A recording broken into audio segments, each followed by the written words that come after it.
G'day guys, welcome to the National Zoo and Aquarium's Facebook Live. My name's Will, and today I want to talk to you about two fantastic members of our zoo community. Gemma and I find ourselves right here in the middle of the dingo yard, and with Jara and Mish, our two beautiful Alpine Dingoes. Now guys, they're pretty cheeky, so they're going to be moving around. As you can see, Jara's really wanting to get to know Gemma there, and I'm just going to put my mask on, so hopefully I'm still audible for you guys. So, dingoes, let's talk about them. Before I do, that lovely girl that Gemma's put a camera on right there, that's Mish, and Jara was the friend of ours that really wanted to get involved with Gemma. Now, dingoes, very exciting. I love talking about dingoes because dingoes, there's a lot of assumptions and information that floats around regarding this stunning animal that, especially when I'm on tour, I love to shed light on. You know, the first one being that we kind of think dingoes, we think Australia, emu, kangaroo, dingoes, and that's Gem just playing now. But the reality is the animal that we're looking at right now, very interesting. Arguably a non-native animal. Now when I'm on tours and I say that, a lot of people start scratching their heads like, non-native, that's a bit weird because, you know, especially with the media and documentaries, we all say it's an Australian animal. That's why I say arguably.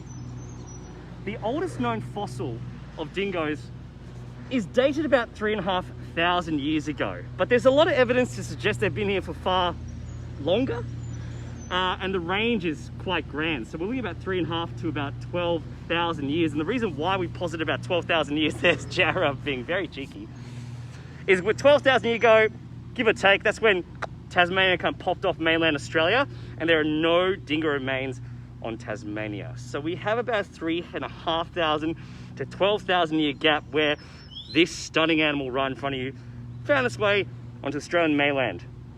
Now, where'd it come from? The Northern Islands just above Australia and from possibly Asia. So there's two kind of pronounced theories about the arrival of the dingo.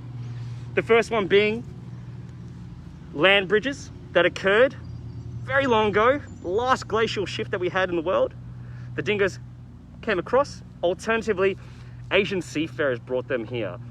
But regardless of whatever thought process it is, this animal here is the largest extant mammalian predator on mainland Australia. Prior to its arrival, we had two very interesting different types of animals. We had the thylacine and the Tassie devil. And the dingo arrived, and the dingo being a dingo, Canis lupus dingo, highly intelligent, social, great predator, and outcompeted, quote unquote, outcompeted the Tassie devil and thylacine off mainland Australia.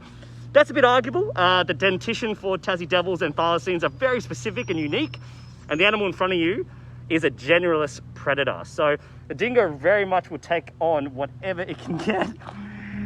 Get your jaw on, can't you, Jack? Hello, big muzzle, big boy, big boy. A lot of times people say, looks like a dog. Very true, this does look like a dog, but there's some very important differing features of a dingo specifically that is unique to them and not to domestic breeds of dog. The first one being their social dynamic. This is a asocial animal. And what I mean by that is, you know, your domestic dog at home, you can probably take it to the park, say g'day, make some friends, get all muddy. You can't do that very much with a dingo.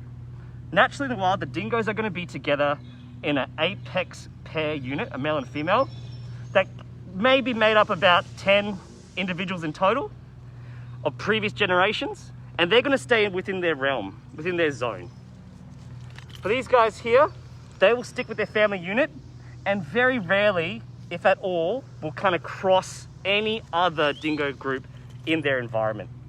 So one of the things that we very much have to kind of manage is when we walk the dingoes, is people. People get so excited, they see an animal out of the exhibit, it looks like a dog, they want to treat it like a dog, and for us here to mitigate that and make it a very positive experience for our guests and for the dingoes, we very much have to tell people, hey guys, these guys are just a little bit shy, and that's the honest truth. They're quite shy, a tad nervous. They definitely love the people that they know, but when they're walking around, they're just excited to see all that visual, audio, smell enrichment around, but respect from afar. The second point, camouflage.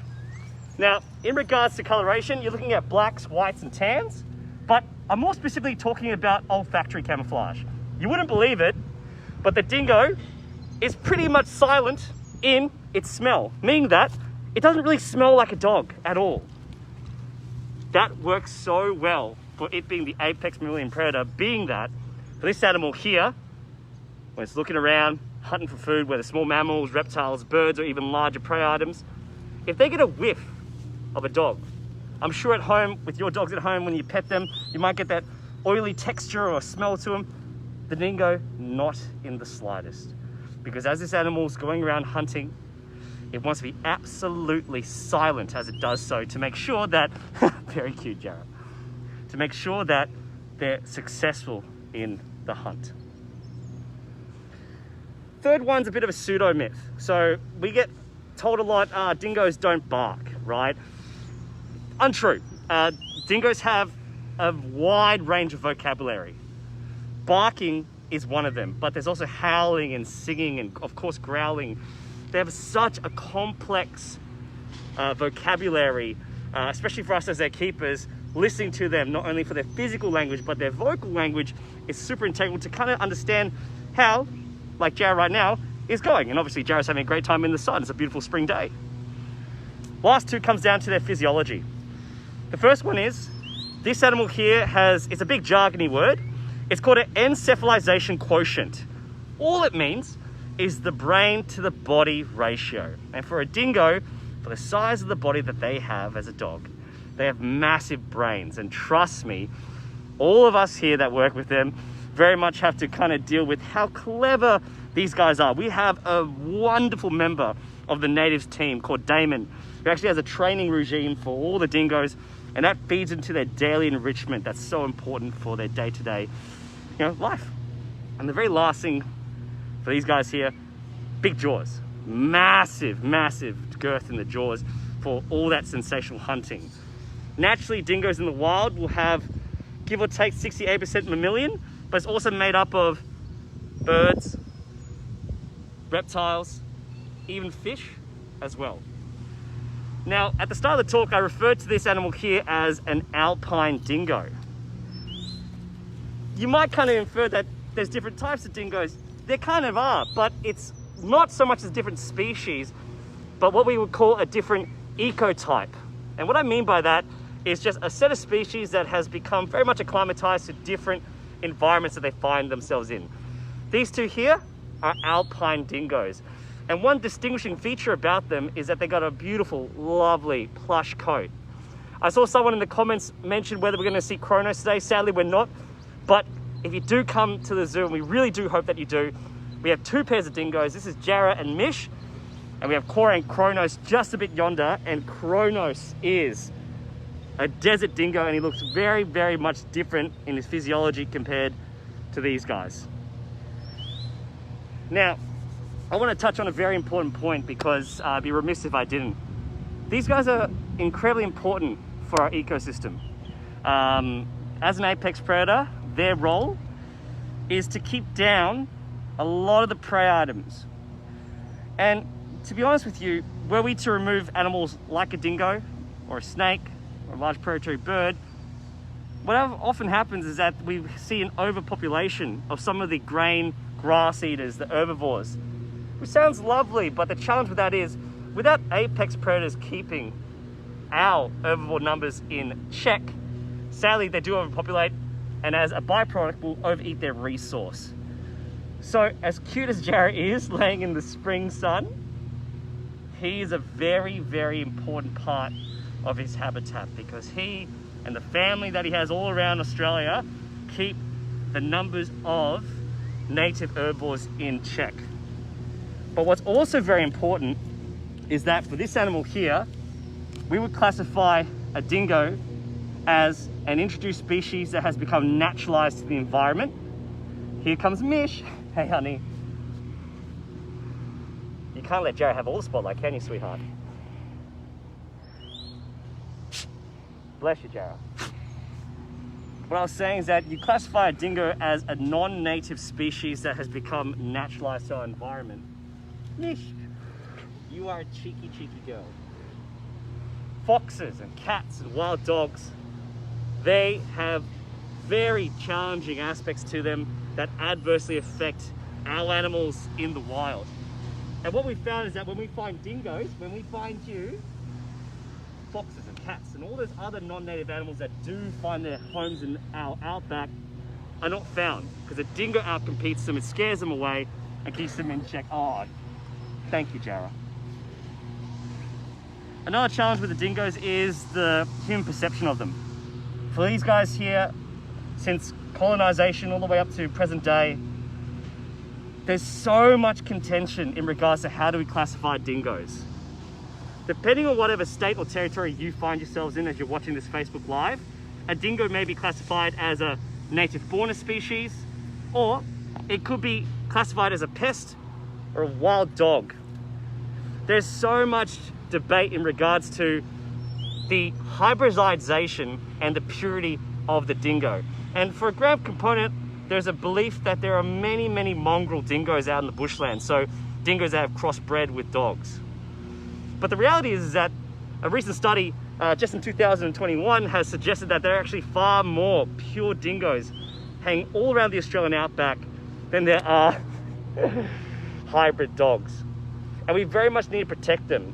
Some ways that that us as human beings have kind of adversely affected the dingo is the dingo fence line, which runs from South Australia, kisses New South Wales all the way to Queensland for the sheep graziers, to keep the dingoes out. And while that's fantastic for the economy and for all the lovely livestock that live there, the dingoes on the other side, what we do find is that the native animals very much have adverse effects in their population, because while the sheep and all the animals out of pasture are running around, foxes, cats and wild dogs are on the other side. And they very much are attacking our native fauna species. When you come to the zoo, and if you're here and you're lucky enough, you'll see the dingoes walking around. We try to make every single day different for both pairs of dingoes. And they'll go for about a 45-minute walk at a minimum every single day. And as they do so, they're smelling all the things that happened overnight. Scents, they're looking around, they're hearing all sorts of things. Every now and then, a kid throws a bicky in the bushland and our arms feel like they're getting jerked out because Jared loves a biscuit. He never gets one though. And we try to make this a beautiful time for them. In the native team, we have Damon, DJ, Craig, Brendo, and Georgia. And the dingo is such a special part of our day because, hello buddy, he's excited about the mowing that's happening next door. Because the time and investment one has to do to create a bond with this animal is substantial. You can't come up to this animal here and say g'day and expect to be best mates. This happens over time, and very much indicative to the way they are as beings is that for the dingo, yes you Jara, it takes time, respect and love. And each dingo is different and unique, and we must treat them specifically to that individual. Every zookeeper and staff member that works at our zoo always has in mind the love, care and welfare for their animals that they take care of. And we're just lucky enough to have them here. And Jara and Mish are two sensational members of the native round. A little bit about them. Mish, she was born July 2018, and Jara was born August 2019. He's 1 year younger, and often naturally in the wild for the dingoes, the males are going to be the alpha. But in this situation here, as Mish moves away, she's the alpha. And she very much asserts herself when Jared just gets a bit too rambunctious. Thankfully, he's been very nice and cuddly and plush today, and we very much love him for it. Apart from taking for walks, a lot of things we do to enrich them is food. They love food. They'll get a mixture of beef, roux, chicken, turkey, hare, H-A-R-E, every single day. And I talked about Damon about the training. Damon also, on the rounds he shows us pictures, just amazing ways to provide these food items to these animals to enrich their day and make it absolutely different. This is just a kiss of what we have on the native round. So many beautiful animals for us to talk about here. And we're just so lucky that Jared and Mish have been on such lovely behavior. It's a stunning spring afternoon, isn't it, buddy? Take it in the rays. Now guys, this is probably the most important part. Apart from thanking Jared and Mish for being such beautiful, beautiful dingoes for this talk, thank you to all of you. Your engagement, being here, is so integral for us. You wouldn't believe it. So thank you so much. Also, in the comments, I don't know if it's done yet, you gotta thank Gemma. Gemma is behind the camera, and she's working so hard to bring you a taste of the zoo to your door. So everyone shout out Gemma in the comments, because her work is what's really bringing this to you guys. At the core of what we do here, the ethos of this place is conservation advocacy. Either educational, financial, or captive breeding programs. Our role as zookeepers, education officers, and all staff members at the National Zoo and Aquarium is to make sure that any person that comes through walks away with the love and appreciation of the animals that we have here and the animals all around the globe. We miss you guys so much, and we really do hope to see you so soon. And we hope that these little moments with us are enough to keep you occupied. Please keep engaged. Please tell your family and friends all around Australia and the globe about these talks, because just knowing that you guys are on the other side is so important to us. Thank you so much, guys. Big love. Take care of yourselves. We can't wait to see you soon. Thank you.